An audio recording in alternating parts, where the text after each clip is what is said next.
Hello friends, welcome to nice solar channel. आज मैं आपको बताने जा रहा हूँ कि आईएमईटी की GD100 पीवी सीरीज के सोलर पंपिंग इन्वर्टर जो आते हैं उसमें हम power terminal and motor terminal का वायरिंग सिंगल फेज और थ्री फेज के लिए कैसे करते हैं वो मैं आपको आज इस वीडियो में बताऊंगा। ठीक है, तो चलिए स्टार्ट करते हैं।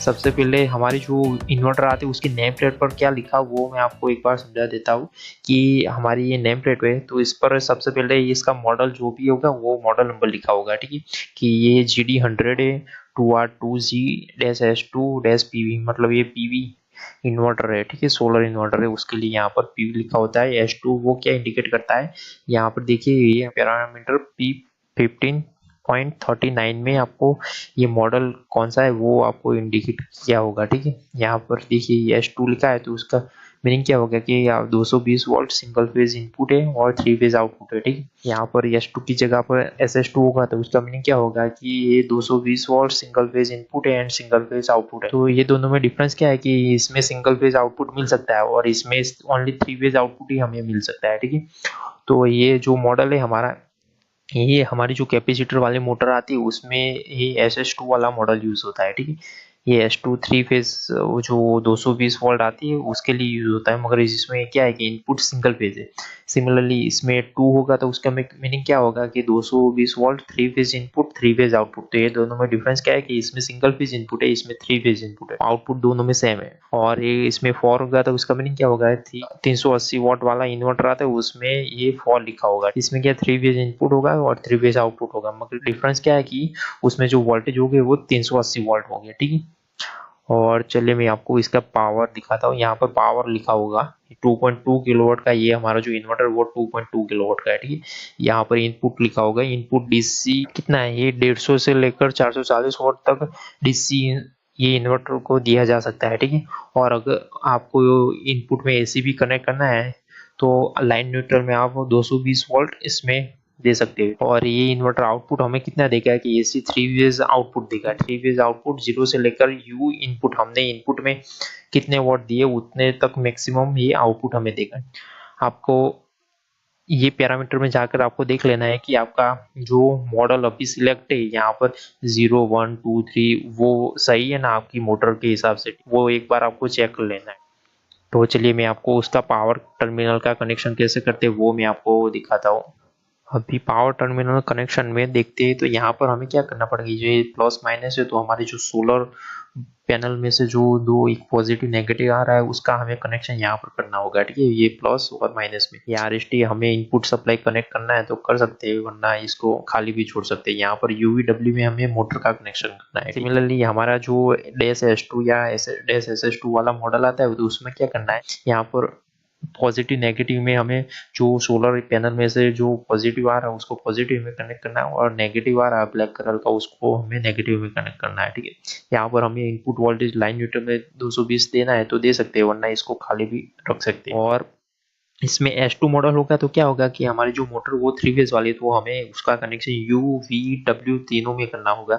और डैश SS2 जो मोटर में से दो ही वायर आते होंगे तो उसको एक को U में कनेक्ट करना है और दूसरे वाले को W में कनेक्ट करना है। ठीक है, और बाद में मैं आपको डिटेल में समझा दूंगा अगर आपको कैपेसिटर के साथ इसको कनेक्ट करना है या कैपेसिटर के बिना आपको मोटर को कनेक्ट करना है तो वो कैसे करते हैं वो मैं आपको बताता हूँ। ठीक है, थोड़ी देर में। अब बड़ी वाले जो इन्वर्टर आते हैं उसमें हमें कनेक्शन कैसे करना है, उसमें भी हमें सिमिलर यहाँ पर पॉजिटिव नेगेटिव का कनेक्शन करना है। ठीक है, जो सोलर पैनल में से हमारे जो दो वायर आते हैं उसको यहाँ पर हमें इनपुट में जो RST न्यूट्रल देना है।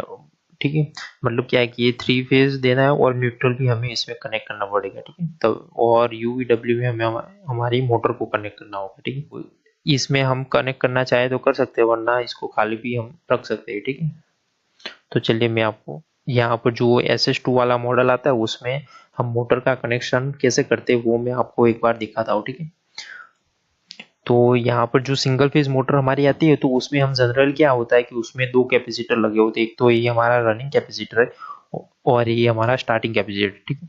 तो स्टार्टिंग कैपेसिटर का काम क्या है कि वो थोड़ी देर हमारी मोटर के साथ एंगेज रहेगा और बाद में वो कट ऑफ हो जाएगा, ठीक।